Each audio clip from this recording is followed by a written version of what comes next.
This week, President Trump released this telltale statement on social media.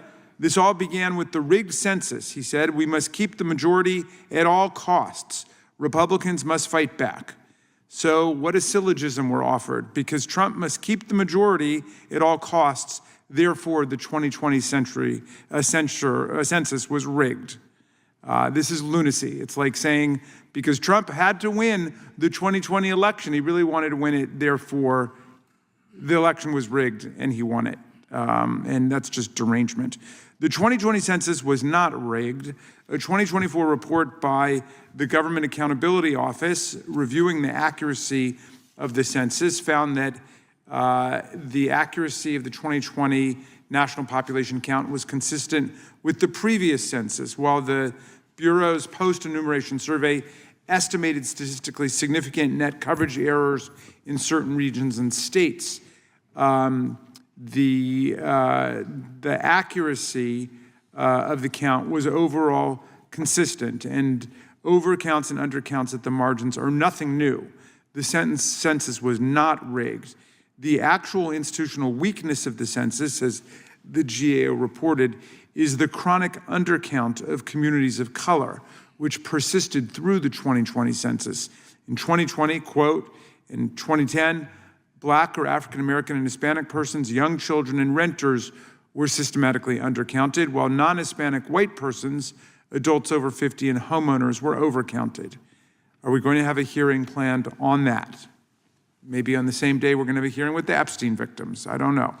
The Census Bureau faced unprecedented challenges in conducting the 2020 census because of the raging global pandemic and the government's inadequate response to it. COVID-19 significantly complicated census activities, many of which were suspended or delayed. In many states and localities, lockdowns and travel restrictions stopped the Census Bureau from accessing communities entirely.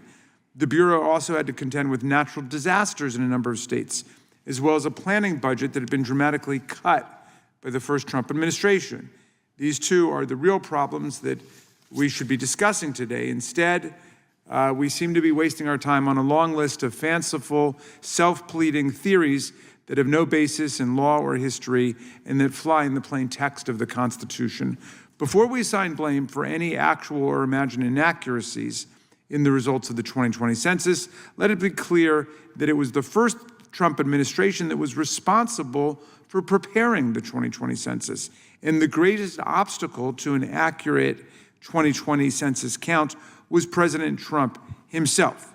He repeatedly sought to undermine the accuracy of the count by adding a citizenship question, which experts warned would dramatically depress participation, including by American citizens, and skew the results for Democratic and Republican states alike. Thank goodness that the Roberts Court thwarted that effort when it found that Trump's process was completely contrary to law, and the president's pretext for adding the blatantly political citizenship question was, quote, contrived.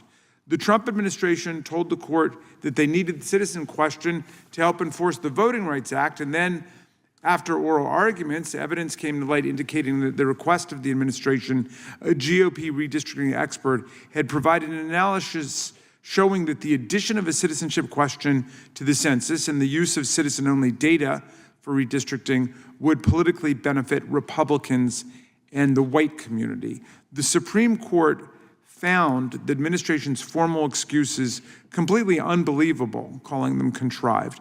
Now, in his second term, Trump and his allies are once again seeking to weaponize the census in an unlawful way and undermining its accuracy. Trump instructed the Commerce Department to exclude undocumented immigrants from the census count, a policy that one three-judge panel said, quote, has already been rejected by the Constitution, the applicable statutes, in 230 years of our history.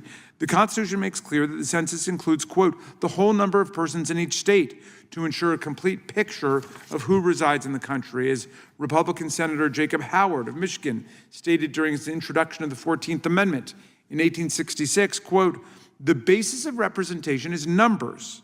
That is the whole population, numbers, not voters, numbers, not property. That's the theory of our Constitution. In the face of this overwhelming textual and historical evidence, telling us that every person must be counted.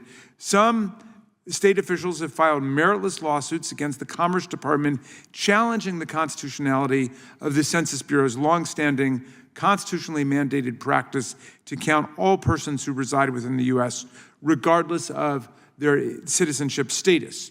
Right-wing legal activists in Florida have also filed suit against the Commerce Department, claiming that the census's use of group quarters, count imputation, and differential privacy violated the Constitution and the Census Act, and call the accuracy of the census into question. Don't let the jargon or these tortured arguments fool you. The lawsuits are part of a coordinated strategy to give cover to this mid-decade attack on the 2020 census's apportionment count ahead of the midterms. Our democracy and our society cannot afford our constitutional census being turned into a constant instrument of partisan conflict, division, and advantage. Let's reject this dangerous direction. And Mr. Chairman, I yield back to you.